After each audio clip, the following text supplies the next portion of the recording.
सवाल नंबर 1, खाना खाते समय टीवी देखने के क्या नुकसान है? ये कुछ बातें हैं जिनका हम सभी को ध्यान रखना चाहिए। टीवी देखने में लोग इतने मगन हो जाते हैं कि उन्हें पता ही नहीं चलता कि उन्होंने कितना खा लिया है। इससे में कई बार लोग ज्यादा खा जाते हैं, जिस वजह से उन्हें पेट दर्द की शिकायत रहती है। टीवी देखने पर दिमाग भोजन पर ध्यान नहीं देता, जिस वजह से पाचन संबंधित समस्या होती है। खास तौर से अगर रात में आपकी ये आदत है तो इसे तुरंत बदल लीजिए, क्योंकि ऐसा करने से आपकी नींद भी खराब हो सकती है। टीवी देखते समय मेटाबॉलिज्म धीमा पड़ जाता है और शरीर में फैट इकट्ठा होने लगता है। इस वजह से लोगों में मोटापा बढ़ने का खतरा रहता है। एक शोध में सामने आया था कि अगर टीवी देखते समय खाने को लेकर कोई विज्ञापन आ जाता है तो खाने की इच्छा तीव्र हो जाती है। इस वजह से थोड़ी थोड़ी देर में ही भूख लगने लगती है। टीवी देखते समय, भोजन करते समय हम खाने का आनंद नहीं उठा पाते। इस वजह से किसी भी चीज का स्वाद नहीं आता। दोस्तों, अगर आप हमारे YouTube चैनल पर नए हैं तो चैनल को सब्सक्राइब जरूर कीजिए।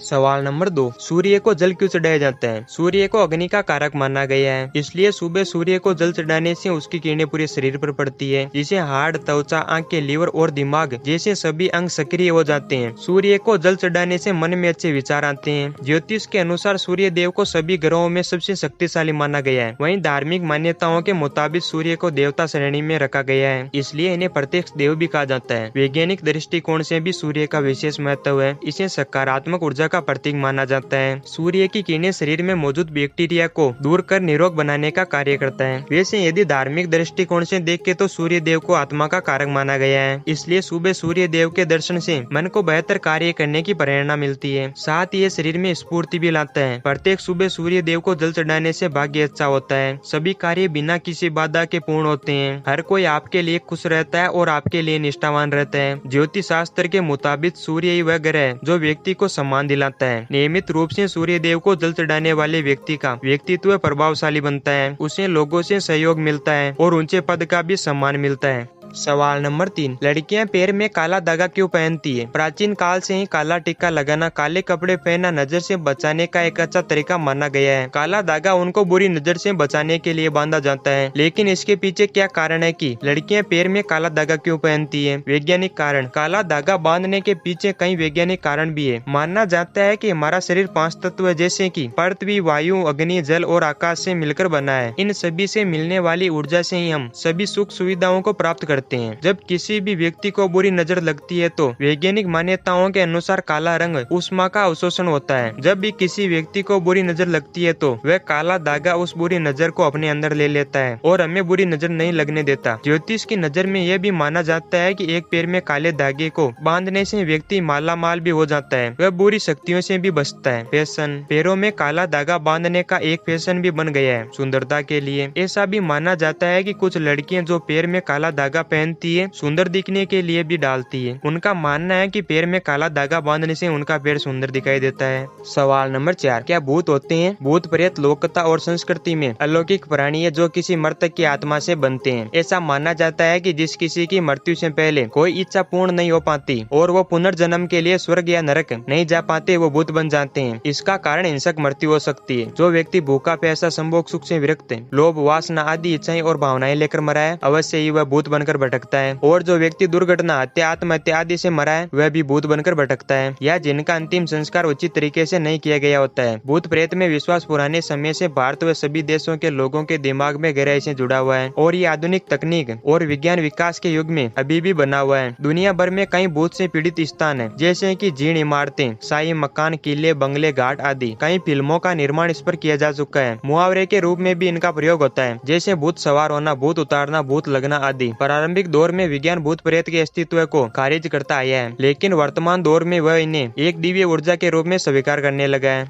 सवाल नंबर 5, लड़कियां शादी के बाद सुंदर क्यों हो जाती है? शादी के बाद लड़कियों के सुंदर दिखने का कारण यह है कि शादी के बाद हार्मोन्स में होता है बदलाव। शादी के बाद जब लड़की अपने पति के साथ शारीरिक संबंध बनाती है तो उनके हार्मोन्स में तेजी से बदलाव होने लगते हैं। खासकर यदि महिलाएं इस संबंध के दौरान चरम सुख प्राप्त करती है तो इनके हार्मोन्स में अधिक बदलाव होता है। इन हार्मोन्स बदलाव की वजह से उनके शरीर में बदलाव होना शुरू हो जाता है और लड़कियां पहले से अधिक सुंदर दिखाई देने लगती है। शादी के बाद खुशी भी वजह है। शादी के बाद कई लड़कियों के चेहरे पर अपने आप ही रौनक आ जाती है। दरअसल शादी के बाद वह पहले से अधिक खुश रहने लगती है। इस खुशी का उनके शरीर पर पॉजिटिव असर पड़ता है, जिसकी वजह से उनमें अच्छे बदलाव आते हैं। ज्यादा सजना संवरना। शादी के बाद लड़कियां अपने पति के लिए कुछ ज्यादा ही सजती संवरती है। वहीं शादी से पहले इतनी ज्यादा लेवल का मेकअप और सजावट नहीं करती है। एक बात और भी है कि लड़कियां साड़ी में ज्यादा सुंदर दिखाई देती है। जब कोई लड़कियां बदन पर साड़ी, माथे पर सिंदूर, गले में मंगलसूत्र और हाथ में चूड़ियां पहनती है तो उसकी सुंदरता अपने आप ही बढ़ जाती है। शादी के बाद लड़कियों को ससुराल और अन्य रिश्तेदारों में भी ज्यादा उड़ना बैठना पड़ता है, इसलिए वह अपने ड्रेसिंग पर भी खास ध्यान देती है। इस तरह उनकी पर्सनैलिटी में भी निखार आ जाता है। ब्यूटी ट्रीटमेंट का अधिक लेना। शादी के बाद लड़कियों की उम्र भी बढ़ने लगती है। ऐसे में अपनी त्वचा का खास ध्यान देने के चक्कर में कई सारे ब्यूटी ट्रीटमेंट भी लेने लगती है। इस वजह से उनकी त्वचा में सुधार होने लगता है और वह पहले से ज्यादा सुंदर दिखने लगती है। सवाल नंबर 6, प्याज और लहसुन क्यों नहीं खाना चाहिए? प्याज लहसुन सब्जी की किस्म है। ये जानते हुए भी भगवान के लिए बनाए जाने वाले भोग में प्याज लहसुन का प्रयोग क्यों नहीं किया जाता है? प्याज लहसुन गुणों की खान है, लेकिन इसके बाद भी व्रत के लिए बनाए जाने वाले किसी भी प्रकार के भोजन में प्याज लहसुन का प्रयोग नहीं किया जाता है। इसके पीछे एक पौराणिक कथा है जिसका संबंध समुद्र मंथन से है। आइए जानते हैं इसके बारे में विस्तार से। बात समुद्र मंथन के वक्त की है। समुद्र मंथन से जब अमृत निकला था तो अमृत पीने के लिए देवताओं व राक्षसों में छीना झपटी होने लगी। तब मोहिनी रूप धरे भगवान विष्णु ने देवताओं को अमृतपान कराने के उद्देश्य से राक्षसों को भ्रमित कर अमृत बांटना शुरू कर दिया। राव नामक एक राक्षस को जब मोहिनी पर संदेह हुआ तो वह चुपके से देवता की पंक्ति में वेश बदलकर बैठ गया। अमृत बांटते बांटते मोहिनी के रूप में भगवान विष्णु उस राक्षस को नहीं पहचान पाए और उसे भी अमृतपान करवा दिया। मगर सूर्य और चंद्रदेव ने तत्काल ही उस राक्षस को पहचान लिया और मोहिनी के रूप में अमृत बांट रहे भगवान विष्णु को राक्षस की इस चाल के बारे में बताया। भगवान विष्णु ने सुदर्शन चक्र से उस राक्षस का सिर धड़ से अलग कर दिया। सिर कटते ही अमृत की कुछ बूंदें उस राक्षस के मुंह से रक्त के साथ नीचे जमीन पर गिरी, जिनसे प्याज और लहसुन की उत्पत्ति हुई। अमृत से पैदा होने के कारण प्याज और लहसुन रोगनाशक व जीवनदायिनी है। सवाल नंबर 7, पानी पीने का सही तरीका क्या है? आयुर्वेद के अनुसार पानी पीने का सही तरीका बैठकर पानी पीना है। अगर आप खड़े होकर पानी पीते हैं तो पानी तेजी से आपके पेट के निचले हिस्से में चला जाता है, जिससे पानी के पोषक तत्व शरीर को पर्याप्त मात्रा में नहीं मिल पाते हैं। पानी पीने से शरीर का मेटाबॉलिज्म सही रहता है। कहते हैं कि हर दिन कम से कम 8 से 10 गिलास पानी जरूर पीना चाहिए, जिससे आपका पाचन सही तरीके से हो जाता है। पानी पीते रहने से शरीर में फैट जमा नहीं होता। हमारा शरीर 75% पानी से ही बना है और पानी ही शरीर के अलग अलग हिस्सों तक पोषक तत्वों को पहुंचाने में मदद करता है। साथ ही पानी पीते रहने से आप ज्यादा खाने की आदत से खुद को दूर रख सकते हैं। गलत तरीके से पानी पीने से बीमारियों का खतरा। गलत समय, गलत तरीके और गलत मात्रा में पानी पीने से पेट में दर्द हो सकता है, पाचन में दिक्कत हो सकती है, डायबिटीज, ब्लड प्रेशर, सिर दर्द, भारीपन जैसी समस्या भी हो सकती है और सुस्ती जैसी समस्या भी हो सकती है। पानी पीने का सही समय क्या है? सुबह उठने के बाद 2 गिलास पानी पीना चाहिए। आयुर्वेद के मुताबिक सुबह खाली पेट पानी पीना काफी फायदेमंद होता है। ऐसा करने से बॉडी से टॉक्सिन्स बाहर निकल आते हैं और शरीर की सफाई अच्छी तरीके से हो जाती है। साथ ही सुबह खाली पेट पानी पीने से कब्ज में भी राहत मिलती है। इसके अलावा खाना खाने के करीब 30 मिनट पहले पानी पीना चाहिए। इससे खाना आसानी से पचता है। खाने के साथ खाने के तुरंत बाद पानी न पिए। खाना खाने के आधे घंटे बाद ही पानी पीना सेहत के लिए फायदेमंद है। नहाने के आधे घंटे पहले पानी पीने से ब्लड प्रेशर की समस्या नहीं होती है और सोने से पहले पानी पीने से हार्ट अटैक का खतरा कम होता है। घर से बाहर निकलते वक्त पानी पीकर निकलें। साथ ही एक्सरसाइज या वर्कआउट करने के बाद भी पानी जरूर पिए ताकि डिहाइड्रेशन की दिक्कत न हो।